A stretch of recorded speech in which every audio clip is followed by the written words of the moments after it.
Boa noite, queridos irmãos.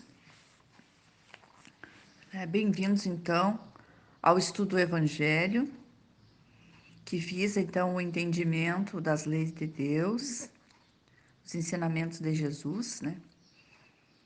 Que é uma grande alegria a gente se conduzir na vida com este entendimento, né? Com essa bússola nos orientando. Graças a Deus, então, damos a doutrina espírita, né? Que nos trouxe, assim, que nos dá um norte para a nossa vida. Então, hoje nós vamos estudar o capítulo 23, né, o item 4 e 5, que fala da moral estranha, né? Abandonar pai, mãe e filhos. Nós vamos ver o que diz, então, essa parábola aqui de Jesus. Todo aquele que tiver deixado por meu nome sua casa, seus irmãos, ou suas irmãs, seu pai, sua mãe, ou sua mulher, ou seus filhos, ou suas terras, por isso receberá o cêntuplo e terá por herança a vida eterna. São Mateus, capítulo 19, versículo 29. Então Pedro lhe disse: Por nós, vedes que tudo deixamos e que vos seguimos. Jesus lhe disse: Digo-vos em verdade, que ninguém deixará pelo reino de Deus, ou sua casa, ou seu pai, ou sua mãe, e seus irmãos, ou sua mulher, ou seus filhos, que não receba desde o mundo muito mais, e no século futuro a vida eterna. São Lucas, capítulo 18, versículo 28, 29 e 30. Um outro lhe disse: Senhor, eu vos seguirei, mas permite-me dispor antes do que eu tenho em minha casa. Jesus lhe respondeu: Todo aquele que, tendo a mão na charrua, olha para trás, não está apto para o reino de Deus. São Lucas, capítulo 9, versículos 61 a 62. Sem discutir as palavras, é preciso aqui procurar o pensamento, que era, evidentemente, os interesses da vida futura se sobrepõem aos interesses de todas as considerações humanas, porque está de acordo com o fundo da doutrina espírita, ao passo que a ideia de renúncia à família seria a sua negação. Não temos, aliás, sob nossos olhos a aplicação dessas máximas no sacrifício dos interesses e das afeições da família pela pátria? Censuras um filho por deixar seu pai, sua mãe, seus irmãos, sua mulher, seus filhos para marchar em defesa de seu país? Não se lhe reconhece, ao contrário, um mérito por se separar do ambiente doméstico e do aconchego da amizade para cumprir um dever? Há, pois, deveres que se sobrepõem a outros deveres. A lei não torna uma obrigação a filha deixar seus pais para seguir seu esposo? O mundo está repleto de casos em que as separações, as mais penosas, são necessárias, mas as afeições não são quebradas por isso. A distância não diminui nem o respeito, nem a solicitude que deve aos pais, nem a ternura pelos filhos. Vê-se, pois, que mesmo tomadas ao pé da letra, salvo o termo odiar, essas palavras não seriam negação do mandamento que prescreve honrar pai e mãe, nem o sentimento de ternura paternal. E com mais forte razão, se tomadas quanto ao espírito, elas tinham por finalidade mostrar, por uma hipérbole, quanto era imperioso o dever de se ocupar com a vida futura. Deveriam, aliás, ser menos chocantes num povo e numa época em que as consequências dos costumes, os laços de família tinham menos força do que numa civilização moral mais avançada. Esses laços mais fracos nos povos primitivos se fortificam com o desenvolvimento da sensibilidade e do senso moral. A própria separação é necessária, ao passo que ocorre nas famílias, como nas raças, elas se abastardam. Se não há cruzamento, se não se enxertam umas nas outras, é uma lei natural, tanto do interesse do progresso moral quanto do progresso físico. Essas coisas não são examinadas aqui, senão do ponto de vista terrestre. O Espiritismo nos fez vê-las de mais alto e nos mostrando que os verdadeiros laços de afeição não são os do espírito e não os do corpo. Que esses laços não se rompem nem pela separação, nem mesmo pela morte do corpo, que ele se fortalece na vida espiritual pela depuração do espírito. Verdade consoladora, que há uma grande força para suportar as vicissitudes da vida. Então, essa parábola então se refere então que os interesses da vida futura devem se sobrepor aos interesses de ordem imediata, que é absolutamente normal e não deveria ser estranho deixar por algumas horas do dia ou alguns dias da semana para buscar a evolução espiritual, os familiares, né? O grupo da família, para buscar um grupo de estudos, né? Ou um trabalho voluntário que possa nos beneficiar espiritualmente. Já que nós sabemos que a maioria das famílias, né, nem todos têm o mesmo grau evolutivo. Às vezes vem um espiritualizado, né, para que possa puxar os outros.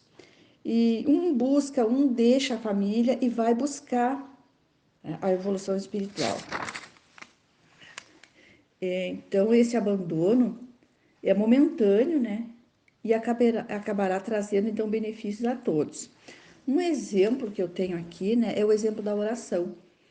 Há, há um tempo atrás eu busquei, né, a casa espírita e aprendi, lendo nas obras de André Luiz, o valor da oração.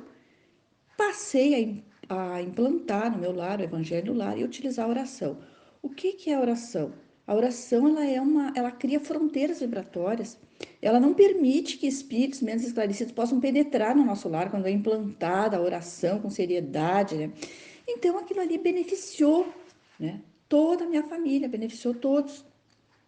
Era uma forma, então, de deixá-los por um tempo e buscar a evolução espiritual. Então, essa moral estranha, se bem analisada, não há nada estranho, né? Em razão de nós nos ocupando, deixar as questões de ordem imediata por algum tempo e buscar os interesses da vida futura. É uma questão de investimento, né? De ordem espiritual. Bom, as famílias de antigamente, né, elas eram patriarcais, né, e o pai é que decidia o destino de todos. Então, tinha tradições religiosas, preconceitos que a família seguia. Então, se um membro da família, então, rompesse com aqueles costumes, então era natural que se chamasse o abandono.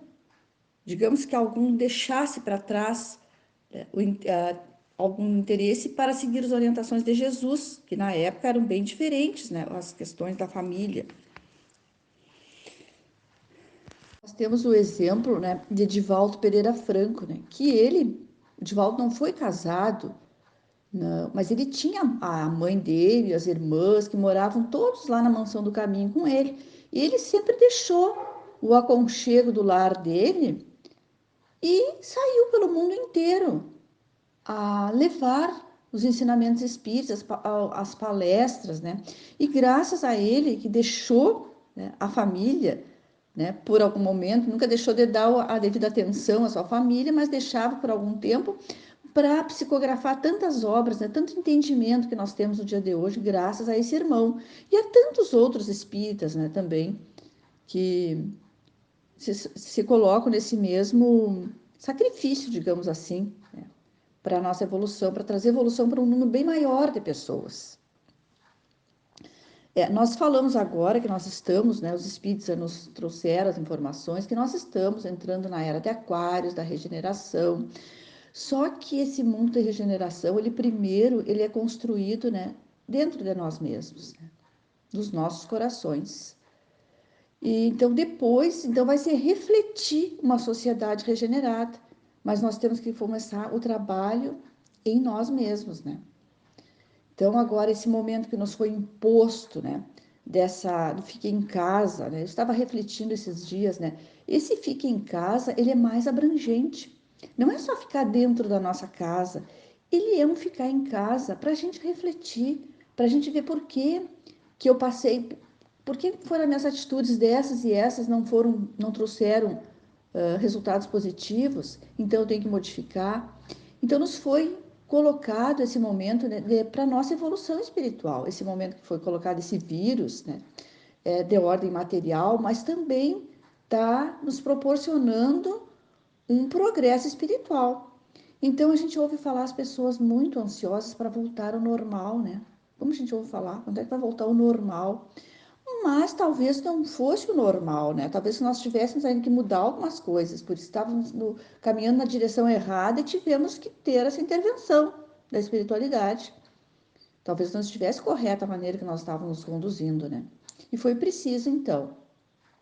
Então, vamos agradecer a Deus, então, por essa belíssima oportunidade que nós tivemos de refletir sobre mais um capítulo do Evangelho, né? Que todos os irmãos da nossa casa espírita que acompanham este evangelho sejam, Senhor, beneficiados pela espiritualidade superior, que seus lares sejam protegidos, seus familiares, protegidos e amparados por Deus.